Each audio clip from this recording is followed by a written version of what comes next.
Hey guys, happy Monday. It's been a long time since I did anything with my Monday meditation series.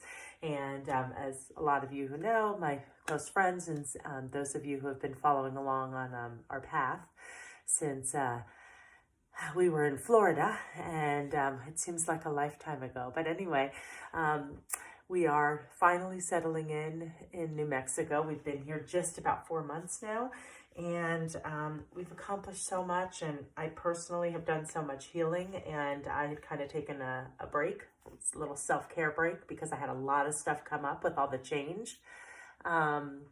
Stuff that I thought I had already processed and looked at and moved on from, but there was a lot of stuff that was still really repressed, and I needed that time to sit with those feelings and bring them up and process them and find the lesson, if you will. But so today I was doing a meditation, and I wanted to read you something that I had jotted down in my meditation journal a few days ago, because I was trying to get inspired again when I was in Florida and dreaming about moving and switching careers and really following my passion.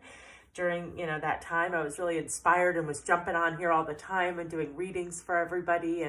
But then all of a sudden, we had so much change, and I was trying to keep up with that, and it got a little more sporadic, if you will.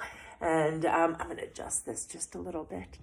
And anyway, needed to take some time. So I'm going to read for you what I had kind of automatic. What I do is I meditate and I think about something and I sit with it for a while, and all of a sudden I click into this space where I get this, it's like stream of thought is the best way that I can describe it. And so I just grab my pen and start writing. And, I have whole journals of these. I don't always share them, especially as of late, because I was really processing a lot of my own stuff, not broader concepts, if you will. So anyway, I'm going to read to you really quickly what I had journaled. I needed a self-care break. I needed to pull up and feel the repressed pain from my childhood traumas. You have to excuse me, because when I'm automatic writing, it's really sloppy and I misspell stuff, and sometimes letters are switched. But anyway, I'll do my best to read it succinctly. I needed to take the time to feel, release, and ask for the lessons, or what I like to say, the blessings from those traumatic kind of events. I've experienced so much loss that I had never processed. I really thought I had, but a lot has come up. Really made me see a broader perspective. We all need to dive into our shadow side from time to time, or what I like to call our coping mechanism, or our survival mode side, and really kind of look at some of the stuff that maybe we don't like so much about ourselves, habits, belief patterns, etc. And we have to do this from time to time and really gain new perspective and gain lessons and expand. I had to look at all of that stuff, which is kind of what I wrote about here. I had to learn to forgive myself and my faith.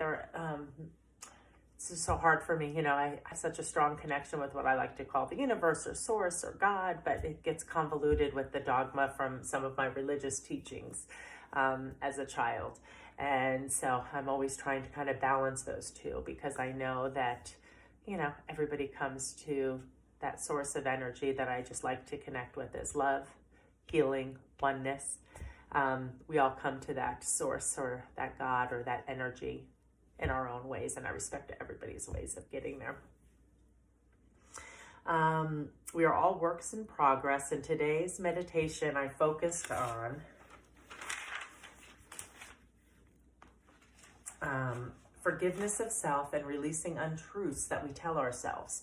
Burdens, stuff that we carry around, some old survival mechanisms that we, just latched on and they've just been habits for so long. All that kind of stuff, ways to transform, things that we wish we did better. There's always something we wish we did better, but really sitting with those feelings and sitting with those concepts and feeling them and understanding them and forgiving yourself for them, and really is so freeing. And so anyway, that's what my meditation was on today. So I'm going to draw a couple of cards. I just have a couple of my favorite decks out, but wasn't sure which ones I was going to use. But I'm going to start with my traditional tarot, Rider-Waite. And I'm going to ask for a message for the collective, for those of us who might be feeling the same way, for those of us who may be wanting to look a little deeper into some of the things that may burden or holding us back, those of us who want to really take some time to look at ourselves from a deeper perspective and ask how we can be of more service and more authentic and more balanced, more peaceful, etc., so that we can fill our cups and bring the best of us to others. Looking at how to forgive. Okay, Spirit.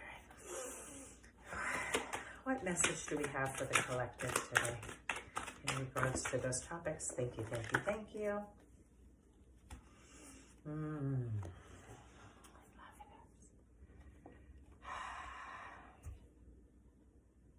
So we had a bunch of cards that came out. We have the three of Hearts, which is kind of on this topic, it's about heartaches and lessons and sadness and heartaches, things that we're overcoming. And a lot of this is about pain, repressed pain. So this is speaking to the heartaches from the past.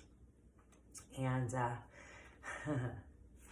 this one here, so funny, we've got 3-3. Threes love to follow me. As you can see, I've got 333 tattooed on my wrist. It's a that's a whole nother long story I'll get into on another recording. But the Three of Pentacles, this is about realizing that everybody has something valuable to bring to the table. It shows here, the craftsman talking to the wealthy couple. It's about Pentacles is about this earth plane, and it's talking about here we all have special talents, divine, God-given, whatever you want to call them. We all have divine talents, and we all need to respect and collaborate and bring together, from the architect to the builder to the person they're building the house for. This speaks to, as this one speaks to heartaches, this one speaks to coming together, realizing that everybody has talents and special gifts to bring. And on the topic of forgiveness of oneself, this is fabulous. So I don't care if you are a doctor, I don't care if you are a CEO, I don't care if you are a healer, I don't care if you are a trash man, I don't care if you are a lawyer or a king, it doesn't matter. We all came in with divine gifts, and they are all equally important. So remember that and treat people with kindness, including yourselves. And this one here, the Four of Swords. Swords is about intellect, thinking, the mind, the intellect. This card speaks to us really taking a break, calming our minds, looking at what it is that we're thinking. Our thoughts are so powerful and potent because we are all co-creators, and what we think and is what we attract. It's what we put out there. So this card speaks to taking a pause and going within, taking a rest from all the thinking, and just be and sit quietly and let your body absorb and integrate what it is that you need from all that negative spin, so that you can get to self-forgiveness. And the final card that presented, which is so great, it's the King of Swords. Swords again, the thinking, the mind, the fast thinking, the telling ourselves things that aren't true, the constant negative spin that keeps us up at night sometimes. That's Swords. The King of Swords, he has mastered his thoughts and his intellect and has balance there. So self-love, self-forgiveness, dealing with our shadow side, it's all, it's all leading to being more in control. It's the king is the one who brings a situation, an idea, a topic. He's the one who brings it to fruition.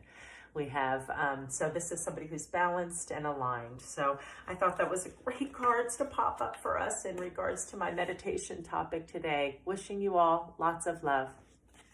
Namaste.